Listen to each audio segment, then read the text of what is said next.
Hello, everyone. I hope everyone can hear me well. Good to see all of you. Good to see you too. Welcome. We'll start. We are recording this webinar, as you see. So please keep your cameras and microphones turned off and all of that. Well, we're right on time, so I think we should just well start. My name is Evelien Hack. I am the chair of the conference program committee, and I will be hosting this session with my colleague Esko from Finland, and we will be giving you all the insights on how to present a proposal for the next EAIE conference. In the background, our colleagues from the office will be joining us for all the technicalities, so if things go wrong, hopefully they will fix it right away. If you have any questions, please put them in the chat. They will be monitored by my colleagues, and we will have time to answer them all in the Q&A. And if it's a really interesting question for that moment, we might as well answer it in the meantime, or the question will be answered in the chat itself. So don't hesitate to put your questions in there if something is not completely clear. So the conference program committee, these are all my very lovely colleagues. Rachel and Diederik should also be present in the background to answer some questions or jump in when I forget something, which is very crucial to a good proposal. The CPC is appointed by the board of the EAIE, and we are delegated with the task of shaping and deciding the final conference program and keeping in mind all the goals of the program of the conference, but also the theme and the balance. So we look at all the proposals. Later on, we will tell you something about the specific thematic committees that will be looking at specific content. We review all proposals for the sessions and the posters. So that's quite a lot of work. So, but it will be it's good to know that all the sessions are reviewed by all of us. So we're not dividing it up. We're looking at everything. So when a session is evaluated, it has like a big base of people who have looked at it critically. And well, we're tasked with shaping the best program possible, touching on all the very important subjects that we feel that need to be presented in the conference. It's always good to know who our audience is. So the next slide is a poll.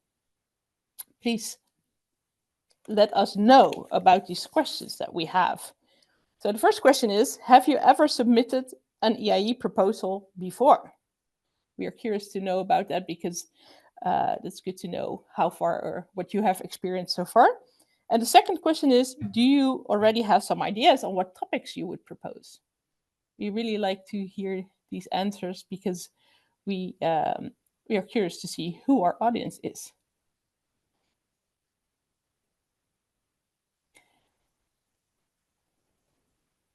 So a lot of you seem to have already an idea. So this is Esko Koponen speaking.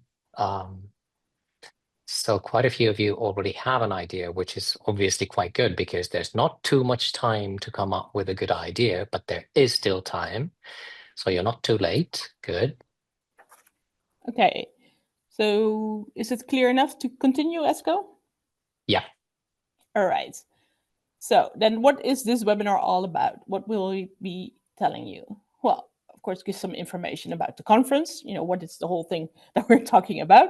Then some information on the submission process, the selection process. What do we look at? What do you need to be careful of when you're thinking of submitting a session or a poster proposal?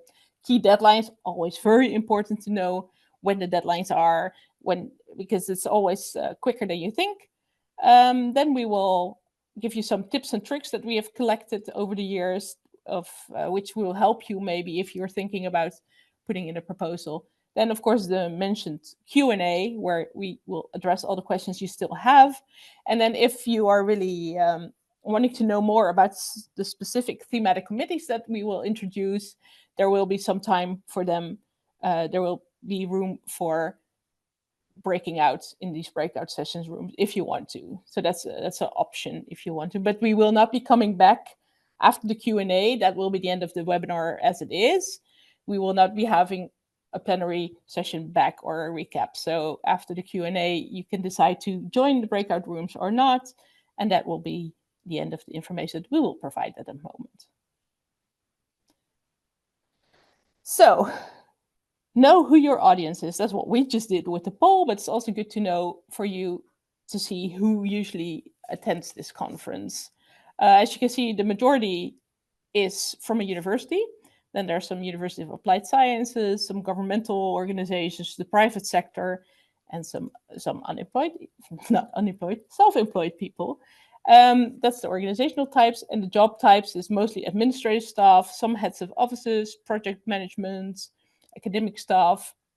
And as it is the European conference, you can see that most of the top 10 countries are actually located in Europe. But as you can also see, it's not just Europe. It's fairly international. So what do we people want to do? What do you think they are coming for? Are they coming to do networking, or are they coming to test themselves? Now, I'm not quite sure if you have thought about that before, but I think it's good to know that most of the participants are actually here for networking and not so much for the session. So even if you are thinking, oh, I'm proposing this very interesting session and I want to teach, most people are coming to the conference to network, to meet each other and to see what they can work on for next projects. See, that's quite a big difference in the percentages. I And think, who- could I just chip in? I think that this just sort of, in a way, encourages us to have very high quality sessions, because even those who mostly come for networking will attend a session or two. And obviously then we want to deliver the best we can. Sure, indeed. But it's good to know what majority is, a combination, because if you are in between meetings, then you can still go to a very interesting session and even learn things that you hadn't thought about before. So who are the participants mostly? What would you think? Do you think, just as Asko just mentioned, how will people be really coming for the sessions, and what would be the age category, and how many years do you think, how many times have they joined the conference? So the age group, well, working people, not really just starting out a career, but maybe like mid-career professionals. As you can see, a lot of us like what we're doing in international education, because there's people that have 5 to 9 years experience, or over 15 years even. So people tend to stay in this job category. And then for the sessions, you can see that most people will have 1 to 4 sessions. And there's only 4% of the participants will have more than 9 sessions, but so 1 to 4. So make your session count. If your session is the only session that they are participating in, then make sure that it's a really, really great session, so that is what they will remember when they come home. So what do our participants want when they come and go to a session? We have some quotes here for you to look at. It's good to think of that people really want to be stimulated and activated and get a bit of a grip on what are we doing, who are the experts in the field, what are personal examples that people have shared. So that's make it personal, but make it interactive, stimulating, content-wise, of course, very, to the point, relevant. And it's also good to know what people are not looking for when they are coming to a conference, because you don't want them to walk away during your session. Once you are there presenting, you want to captivate your audience and make sure that they stay. So we are not very keen on sessions that are about self-promotion. It's not about you or your project. Definitely not about a project. It's just what are your best practices? What would you like to share with your audience?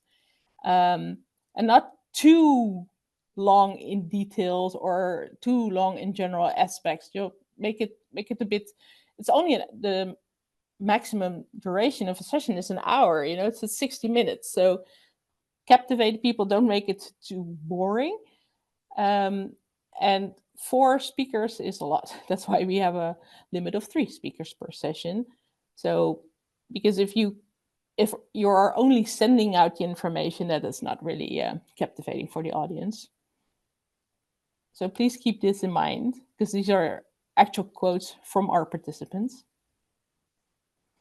So the next conference will be in Glasgow. It has already been announced. So please take a note of the rhythm. It's a call to tune in to the momentum of transformation and help shape its direction with purpose and care. So actually, we're asking you to question, collaborate, and create lasting change. So that's an interesting theme, and we're looking forward to see how the sessions will actually work with that theme. And revolution, well, that's a very interesting word to use maybe in your title or your session proposal. So please take note of. We appreciate sessions where we can see that, you know, the theme was in the back of your mind when you were designing the session.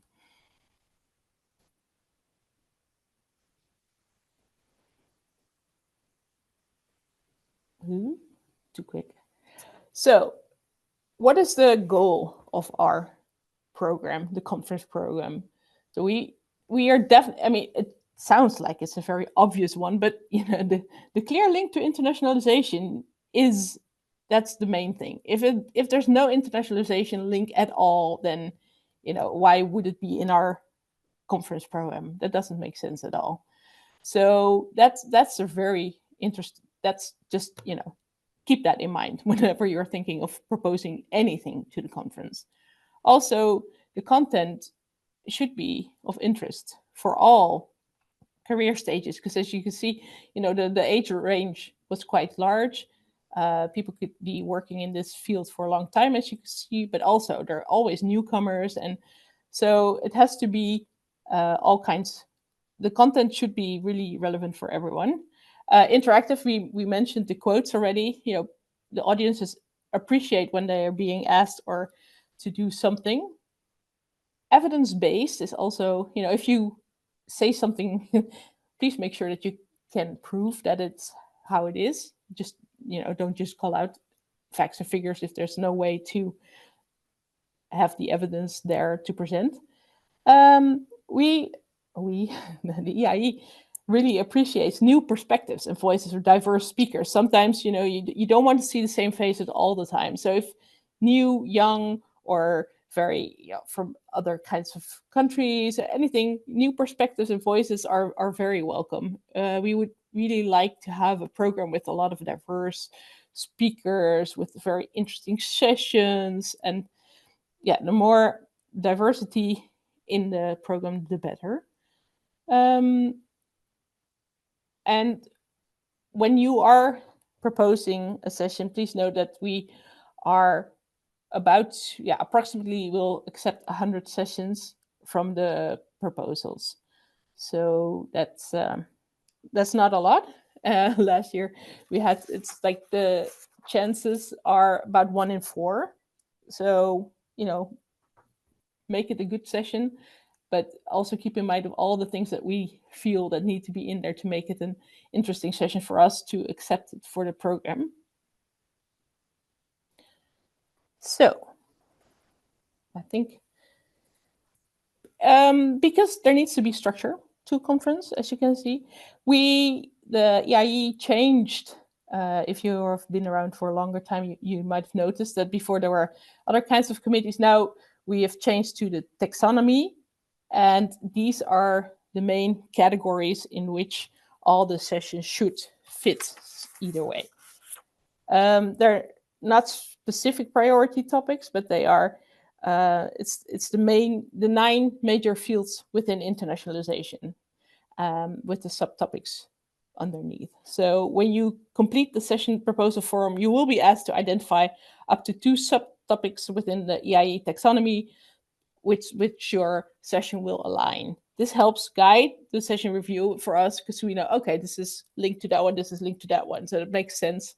So please keep that in mind, that it needs to fit at least under one of these categories. And you can find, if it goes too quickly now, of course, these are also on our website, so you can check to see what the taxonomy is. For each of these 9 topics, there's a committee with volunteers, which are the thematic committees. There's also members of these committees in the audience today. So for the questions and answering at the end, or the breakout sessions, you could meet up with them if you want to. They are the experts in their field. So for each of these 9 categories, we've found very active volunteers who are really, really happy to share their knowledge and make sure that the sessions that are in the proposal, or not the proposal, in the program in the end, are really relevant to the field and part of this taxonomy. So this is a way of organizing the conference in a logical way with the 9 priority topics for internationalization. So the volunteers can talk to you about that, the members of these committees. They're also, you can find them on the website if you need to ask questions, or use the community platform to reach out to them.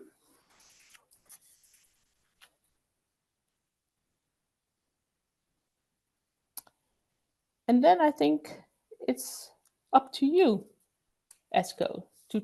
Yes, it's my turn. Thank you, Evelien. Yes. I'll take on from here, but I'll first answer or give my response to Paulina Witomska. She's had a question about the country representatives, or countries that are represented in the sessions, that there are regions or countries that are more represented in the sessions. And that is true, and that is probably sadly true.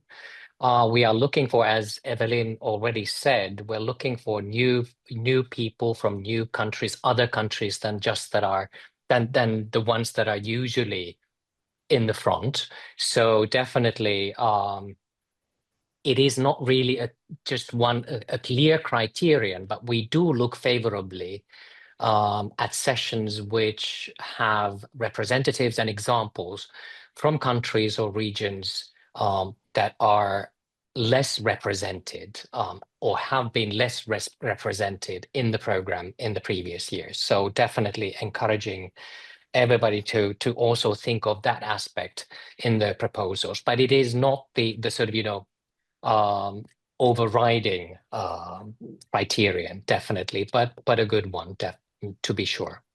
So let's look at the session types now. We have the regular sessions, as Evelien already mentioned, 60 minutes, maximum 3 speakers, 1 chair and 2 speakers. It can be also 1 chair and 1 speaker, and the chair can also be a speaker, him or herself.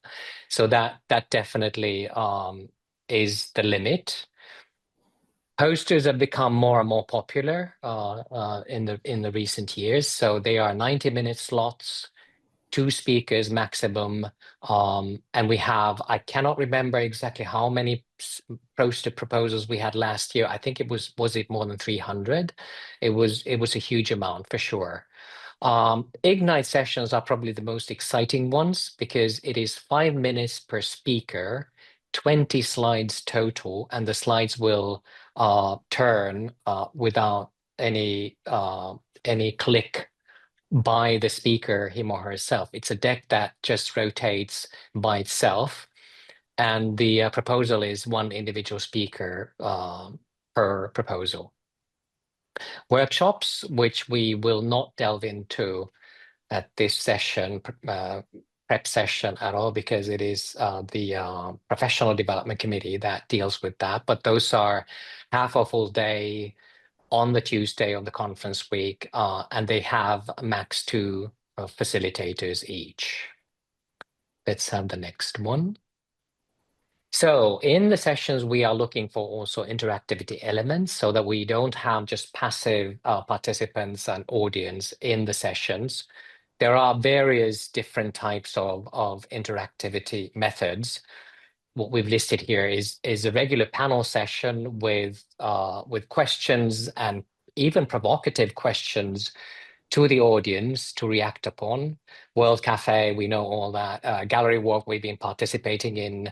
Fishbowl is a bit more sort of work to actually make it work, but that also is encouraged. But there's a listing of these also in the proposal form or the website. So take a look at that and be creative and really look for ways, and probably even novel ways, of activating the audience to think for themselves and think together with the other participants in the session.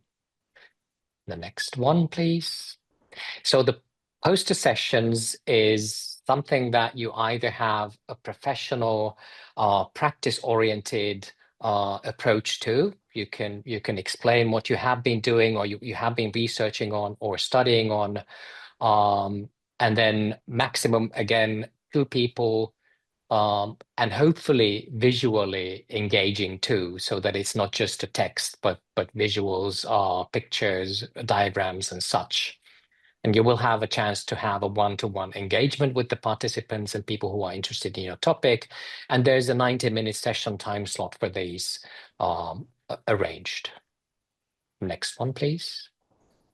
Ignite sessions, as I said, this is probably the most exciting and probably even most demanding format that we have available. You would think that a 5-minute presentation is easily done, but it is, you have to actually really concentrate on what you can say in 5 minutes, and with the slides rolling without you doing anything and without having control over how that's done. You will have to practice that a little bit, but I really encourage people to look at that too. You don't have to, you can only, or you will only propose what you will be able to deliver during those 5 minutes. You don't have to have any chair or other speakers selected, but we will then group these into some meaningful combinations and constellations for the conference. There will be 5 to 6, sometimes even just 4 single presenters in one 60-minute session block, and we'll try to find similar topics for each of these blocks. Next one, please. Workshops, as I said, target audience is these are one half a day or full day workshops. People pay for them extra on top of their conference fee, and it's usually skill development, handling current or specialized topics. They're very network friendly, very much interaction involved. A lot of resources are shared and such. Usually mid-career and advanced participants. So more demanding in the content, definitely. And then let's take a look at how it actually is on the website. So the proposal form, you won't be able to read this, but just to have a glimpse of what it's like, so that you're not afraid when you go there. It's actually quite self-explanatory. How do you say that? Explanatory. Explanatory. Yes, thank you, Evelien. But yeah, this is how it looks. I think we had another slide on this too. Yes, so there are different parts, and everything needs to be filled out nicely, and that's about it. But I think next we'll go on to how the session reviews are actually and the selection process. How does it actually play out?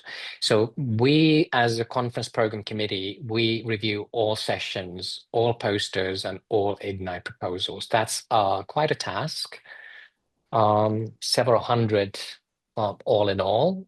It's a bit of a masochistic way of spending time, but actually, to tell you the truth, it is very exciting too, because what you get to see is what people actually are interested in presenting and talking about at the conference in our profession. The Professional Development Committee reviews all workshops, and we do check on each other what has been proposed on to both of these committees. So we keep track of that. Sometimes people propose the same theme for both, and then we'll have to see that they're not selected in both categories, both in the workshops and sessions or posters and ignites. Thematic committees will look at and review all sessions and workshop proposals that are assigned to their area. So they will not look at everything, but they will look at the specific thematic committee themed proposals. And three main categories of criteria that we look at are the quality and relevance of content, the proposed delivery, and overall value within the EAIE context. And I think we'll go a little bit more into detail in the tips that start in the next slides. So the quality and relevance of content, I'm not going to read through all of them, but definitely what Evelien already said, explicit link to internationalization. Many times we have wonderful proposals that would like to touch upon an aspect of higher education that does not include internationalization, and that's a bit of a shame. It should always have that international collaboration, internationalization aspect in it. So make sure that is featured. And when I say internationalization, sometimes we also would like to make sure that there's the European aspect, because we're a European aspect of European Association of International Education. So that also to bear in mind. Maybe the last one also, that something that triggers an impulse to take action. And I think I'm not sure if Seren Gensch from Utrecht University is with us, but I think this is something that has come through her and from her, that we should actually challenge the audience, the participants, to think for themselves and how they will use what they are hearing at the and experiencing at the sessions or the posters or the poster slots. That you really, because many times what people tend to think is that I will just go to a session, I'll listen in and maybe participate a little, and I'll take everything that they say or hear, and I'll just use that when I go back home. But that's not how the world works. You will have to start thinking, okay, how do I actually adjust? How do I accommodate this? Is it at all possible? Sometimes you would come up as a participant, as a member of the audience, that this is totally, not what I think would work in our context, in my context. That's also a good reaction in a way. But I think challenge is the word that Sharon has been advocating, and I'm advocating it also. So challenge the audience. Shall we go to the next one? Yeah, and I was going to say, keep all these questions in mind when you're thinking about your proposal. It's a lot of information. I realize we're giving you a lot of information at this moment, but these are the relevant questions to ask yourself when does my session proposal meet these criteria or suggestions or tips? But we'll go to the next one. And I think one of the things, I was actually asked by a very prominent chair that we got to one of our sessions that, well, Esko, what do you think makes a bad session? And that's a good question too, in a way, to start looking at the other way around. What is a good session? What makes a bad session? We've all been to bad sessions, yeah? So we can, also think that that's not what I will do in my own one. Okay, proposed delivery. How strongly do you agree with that the proposal has, let's say, a well-planned, clear structure? Learning outcomes is really something that we look at too. How does the structure actually work for the attainment of the goals of the learning outcomes that you have described in the proposal form? That is really, really important. Go back to these two constantly before sending in the proposal. And again, the format and and how to engage the audience is quite a task. It's not easy, particularly if you have sessions, and when you will have sessions, and when we will have sessions where there are tens and tens, maybe even hundreds of participants. how do you make them actually then interact and work with you in the session? Okay, let's see how. Now we have the overall value within the EA context, and this is hard. This is not easy to put into sort of clear words and how this actually works. But what we do have to make sure is that there is a balance between all the themes and the thematic committees that the association houses, so that it's not only one theme or professional sort of section of the association that is having the sort of dominant part of the conference content. So we have to make sure that there's some kind of balance. Obviously, some thematic committees have more proposals, and they will probably have, because there are more members under that particular committee. But we want to make sure that all of the themes are covered, at least to some extent. So sometimes we have to actually reject very good proposals because we just cannot have too many proposals under the same thematic committee.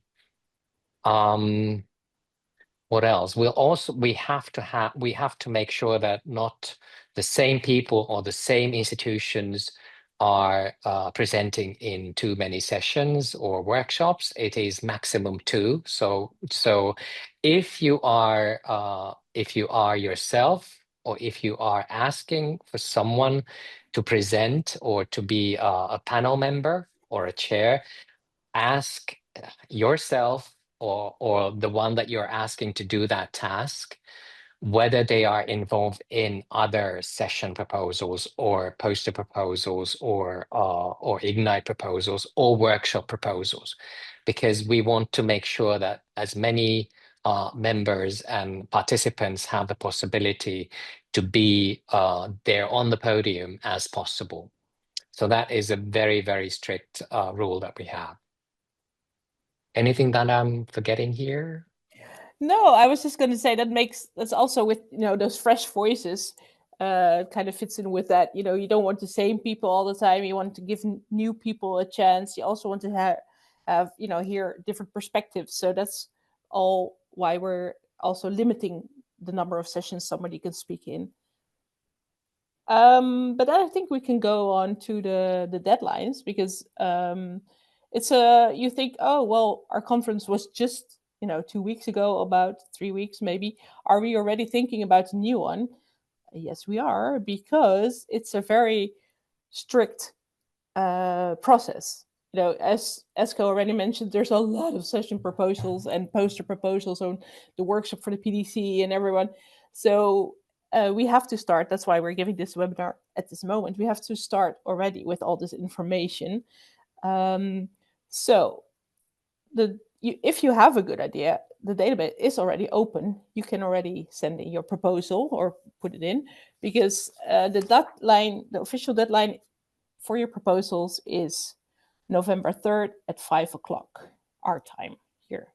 So please make sure that if you are planning to submit a proposal, you start in time, because you need to have your speakers, you need to have your learning outcomes, know the summary of your session or your poster.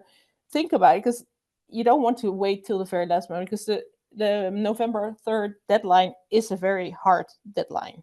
Yeah, because as you can see, there's a lot of reviewing that takes place after the deadline. So, once the system closes, we will get the proposals, the thematic committees will look at their proposals, and everybody has to review them. And if it's a lot of proposals, that takes quite a lot of time. So here is this overview of the timeline. So it kind of makes sense that we need to be very strict about the November 3rd deadline. So if you have submitted something, there will be this whole review process, but you won't be informed until like the first half of March, which seems like a long time, but maybe now if you see who all looking at these sessions, it makes sense, because we want to do it carefully. We want to make sure, we need to see if the program is really encompassing everything we want to have. We have to look at the number of speakers, institutions. There's so much going on. So please keep in mind the deadline if you're looking at it, but also know that you can already start working on it or even submit it if you have something ready by now. And then we'll go. Do you want to add something, Esko? No. Nope. Deadlines are deadlines. Yes, those are very strict. They're very strict, and we've had people asking about it, but I think it makes sense if you see the whole process that comes afterwards. So now you had all this practical, very kind of like theoretical information on what are the different sessions, what kinds of types of sessions are there, what kinds of room settings are there, and now some practical tips. Well, we've given you a very, very short overview of who your audience will be, kind of like from institutional level and country-wise, but it's really good. Who is your target audience? Who do you think is your target audience when you are writing your proposal? Keep that in mind. And I'm also asking my fellow CPC members who are in the audience to jump in if they have something to add to these tips, because some of them are very experienced and have been in the committee for a long time. So they might be able to add something that I'm missing. But this is, this is a good one to start with. Who is your target audience? What's the level of experience? And what makes your topic unique for this audience? Our second tip is read. Well, we've given you the overview of the different types of settings. What kind of format would be the best way to deliver your topic, your proposal?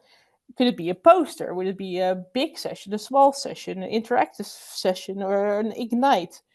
It really matters. You think about it fairly well, because you think maybe, oh, poster is a bit, okay, you're standing there talking to you, but that's a really nice way, Esko already showed you, where you can interact with with the people that are interested in your topic. Sometimes a big session, you don't really get to see or talk to the people in the audience. So think about what your delivery type, how best to get your message across, what would work best.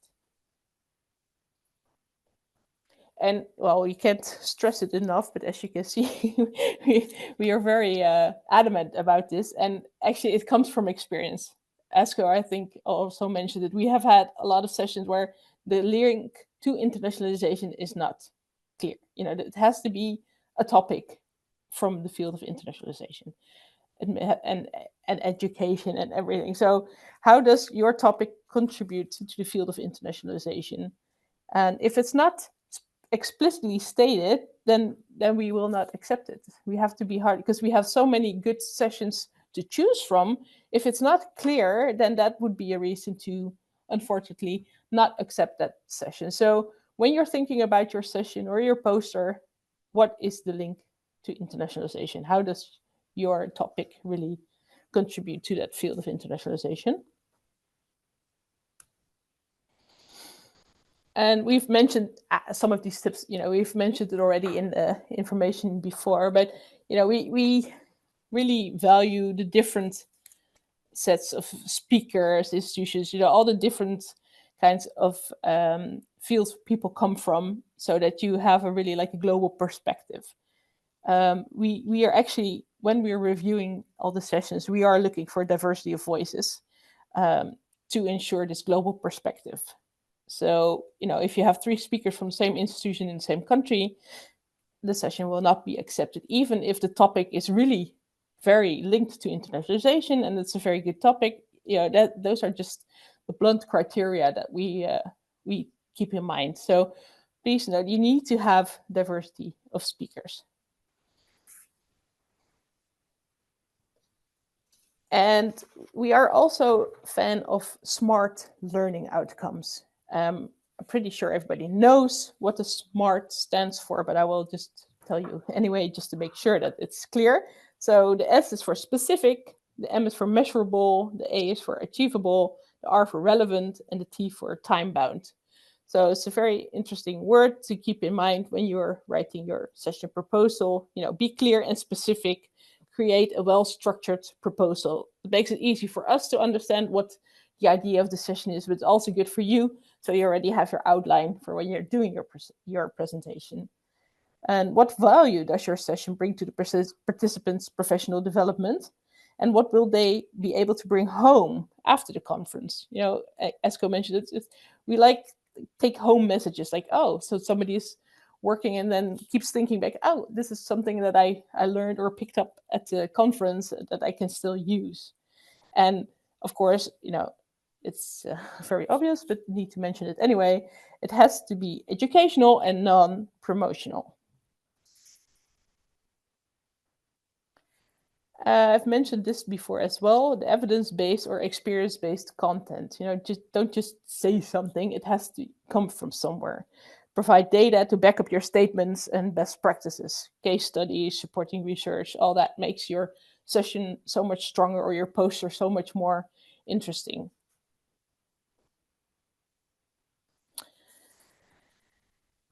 Include aspects of audience engagement. Well, we've mentioned that a couple of times before. You know, the more engagement there is, you know, the more captivated your audience is, the more the people value where they are, what they're hearing. So we really like to have the engagement and not just having ascending where people just lay back, not lay back, but kind of lean back in their chair and just get all the information and then think, oh, okay.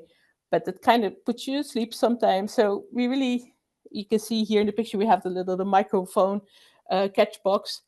Those things really help. Just make sure that your audience is engaged and willing to contribute.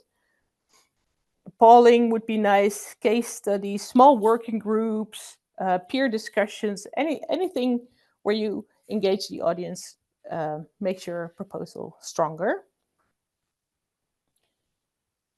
And of course, I just mentioned the whole deadline, you know, November 3rd, can't mention enough, but don't wait till the last moment, because sometimes, you know, your computer might have some difficulties or, you know, something doesn't work, or if you have an idea, start working on it already, because time flies. Before you know it, it's November 3rd and you have not submitted your proposal and you have to wait a whole year to do it again. So start thinking about it already, start drafting your draft proposal, you know, contact colleagues that you might be interested in presenting with, and make sure that you start in time so that you don't have to really do it at the very last moment, because we will not grant you any extensions. It sounds very harsh, but we have to stick to our own system. So after all of this information, I hope you're still really willing to send in your proposal, because we're really looking forward to see, you know, what the topics are that you really would like to address or you think is very interesting for the audience next year to hear and participate in. Be creative and inclusive, but also challenge your audience. As Co mentioned, that Sharon from Utrecht this was one of her tips. You know, challenge your audience, make them think, make them really think about what did I learn? What did I just hear? You know, how, wow, now I'm very inspired. So these tips are for you to just keep in mind, next to all the practical information that you also need to submit your proposal. But yeah, think of it outside of the box. Use your creativity within the field of internationalization. Can't mention that, you know, too many times either. But the more interesting your session is, the better chances are for it to be accepted. Because we said, you know, we will probably receive about maybe 500, 600 proposals, and only 100 will be accepted. So your session has to stand out, and we need to think, oh, you know, we really think, oh, this would be a really, really nice one for Glasgow. So make sure to keep this in mind when you are going to put in your session proposal or your poster or your Ignite. So this was a lot of information, but we can imagine that maybe at some point, you know, you sit at home and you think, oh, this is not clear. You can always send an email to the EAIE and they will respond to you.